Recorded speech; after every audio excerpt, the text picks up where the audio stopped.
Remue ménage. Remue ménage.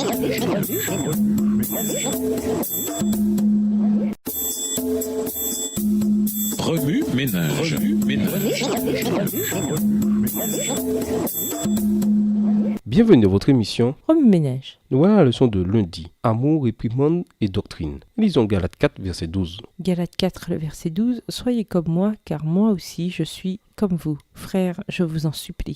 Haïr et réprouver le péché, tout en montrant de la tendresse et de la pitié pour le pécheur, est une tâche difficile. Lorsque nous serons fermement décidés à parvenir à la sainteté, lorsque le sentiment de notre péché se fera plus précis, alors nous serons plus résolus à réprouver tout écart du droit chemin. Nous devons nous garder de toute sévérité excessive à l'égard de celui qui s'égare, mais il nous faut aussi compter sur la malignité extrême du mal. Témoignons aux pécheurs la patience et l'amour du Christ, mais ne montrons pas une trop grande tolérance envers leurs fautes, car ils considéreraient par la suite toute réprimande comme déplacée et injuste. Prouvez-leur que vous êtes chrétiens, désirant la paix et les aimants. Montrez-leur que vous êtes consciencieux, ainsi vous gagnerez leur confiance et le moment viendra de parler des doctrines qui nous séparent. Gagnez les cœurs, préparez le terrain, puis semez la semence, présentant avec amour la vérité telle qu'elle est en Jésus. Paul avait planté les pures vérités de l'Évangile en Galatie. Il y avait prêché la doctrine de la justification par la foi. Et il avait été récompensé de son travail en voyant l'Église de cette région convertie à l'Évangile.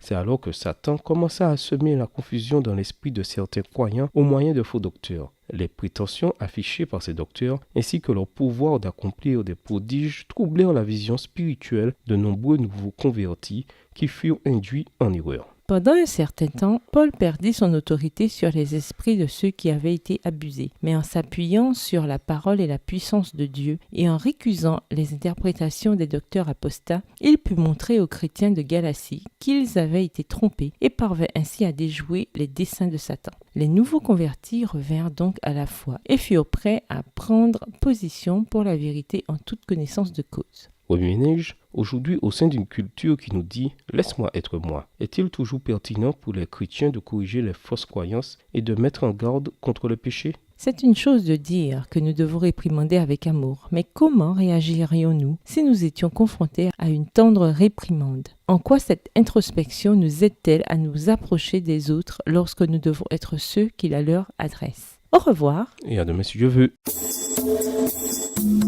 Remue ménage. Remue ménage.